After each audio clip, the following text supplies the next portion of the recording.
চেয়ারম্যানের আদেশে করেছেন, অতএব চেয়ারম্যান সাহেবের সাথে আপনার সামনাসামনি কথা হতে হবে, কোনো কথা নেই। হাত পা কেটে নিল, না পারলে আমার নামে কুত্তা পুষে রাখো, কুত্তা। মহাসচিব আর মির্জা আব্বাস তিনজন জোট বেঁধে এই কাজটা করছে, আমি দেখতে পাচ্ছি চোখের সামনে।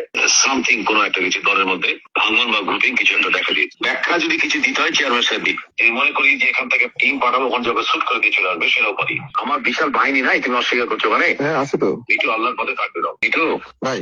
ভাই, আমি পেয়ে তোমার সাথে কি প্রতারণা করছি মিঠু? না ভাই, না ভাই, না ভাই, না আমি আমি আমি এখানে প্রতারণার কথা না, কথাটা হচ্ছে যে আমার লোকগুলো কি হবে, আমি তো ওই টেনশন, আমি তো তোমার ওই পজিশনটার আগে আমি তোমাকে বুঝাই। আমি দুটো জিনিস করতে পারি, এক হচ্ছে যে যা আলাপ আলোচনা, যা কিছু কথাবার্তা, যে নোট বিনিময় করা, তথ্য দপ্তরের সাথে লিঙ্ক কিনা নাই, উনি একা করতে পারে। এক, দুই হচ্ছে উনি নিজে থেকে কিছু করেননি, নিজে থেকে আমার জন্য চেষ্টা করেছে, যে সিদ্ধান্ত যা কিছু সেটা চেয়ারম্যান সাহেব দিয়েছে। দুটোর মধ্যে একটা সত্য, রাইট? রাইট। তাহলে কাউসার ভাই 7 দিন সময় চালো, এত উনি এত বড় কথা বলেছে, যা বলেছে আমার ভাই আমার বুকের মধ্যে লাগছে। আমি না পেলে ওনাকে এই কথা বলতে পারবো না, আমি নাই পেলাম তো ওনাকে আমি ভালোবেসে ফেলেছি, শ্রদ্ধা করে ফেলেছি। আমিও তো বিশ্বাস করেন, মানে শুনেন, তাহলে একটা কথা বলি, আল্লাহ ভাষা কোনো প্রবলেম হোক, যাক ভাই যাক, 7 দিন হলে আলহামদুলিল্লাহ। আমার লোকগুলা যদি মার না খায়, আমার লোকগুলা যে মার খাবে, এটাই তো সমস্যা। আমি চাই না আমার লোকগুলা আমার জন্য মার খাক, আমার লোকগুলা সেটাই, আমার লোক মানে লোকগুলো তো আমার জন্য, আমি তো ভাই পুরো আমার বিশাল বাহিনী নাই, তুমি অস্বীকার করছো? মানে হ্যাঁ আছে তো, কেন লোকের মায়ের আপনি মনে করেন নতুন ভাই বেরোতে পারবে? ওকে তো মায়ের ট্রেনে তুলে দিবে।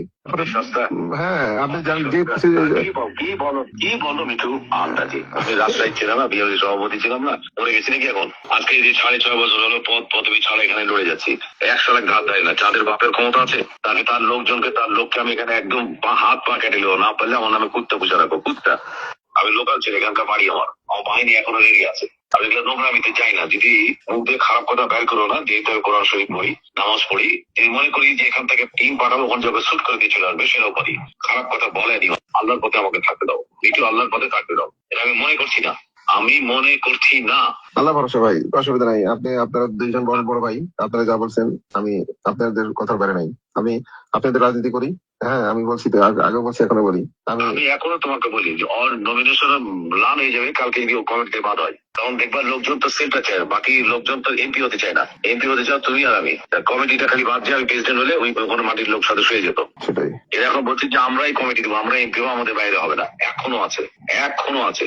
ভাইয়া 7 দিন সময় চেয়েছে, আমি আলহামদুলিল্লাহ বলেছি, কোনো প্রবলেম না ভাইয়া, ফাইট করতে হবে, জীবনটা ফাইটের। আমার কাছে এর মধ্যে মনে হচ্ছে যে ওই মোশাররফ সাহেব আর মহাসচিব আর মির্জা আব্বাস তিনজন জোট বেঁধে এই কাজটা করছে, আমি দেখতে পাচ্ছি চোখের সামনে। মহাসচিবের বডি ল্যাঙ্গুয়েজ, কথাবার্তা, তার পাশের লোক, এগুলো তুমি বুঝবো না, কিন্তু আমি বুঝছি। আর এই যে হাফিজউদ্দিন, এই যে মেজর হাফিজ এই 2 দিন আগে ইলেকশনও সে টোটাল বিএনএন, ওই যে তৃণমূল বিএনপি টোটাল সে অর্গানাইজ করেছে, টোটাল এরা সবই আমি করি, আমি দেখছি, আমি এদেরকে চিনি। আমার কাছে কিছু মনে হচ্ছে যে সামথিং রং, আমার কাছে মনে হচ্ছে। আব্বাস কখনো স্টেটমেন্ট দেয় না, আব্বাস হচ্ছে বাংলা বিশাল ডাকাত। আব্বাসের চেহারা আমি দেখতে পাচ্ছি এখানে খেলছে, বরং বাবু গয়েশ্বরায় পিছনে আছে, উনি নাই, উনি ফেস করছে না। মেজর হাফিজ স্টেটমেন্ট দিচ্ছে, আমার মন বলছে সামথিং রং। আমি এখন রাখছি, আমি তো দেখি পরের সাথে চেষ্টা করতে কথা বলতে পারলে পেরে আমি আপনার সঙ্গে আবার বসবো।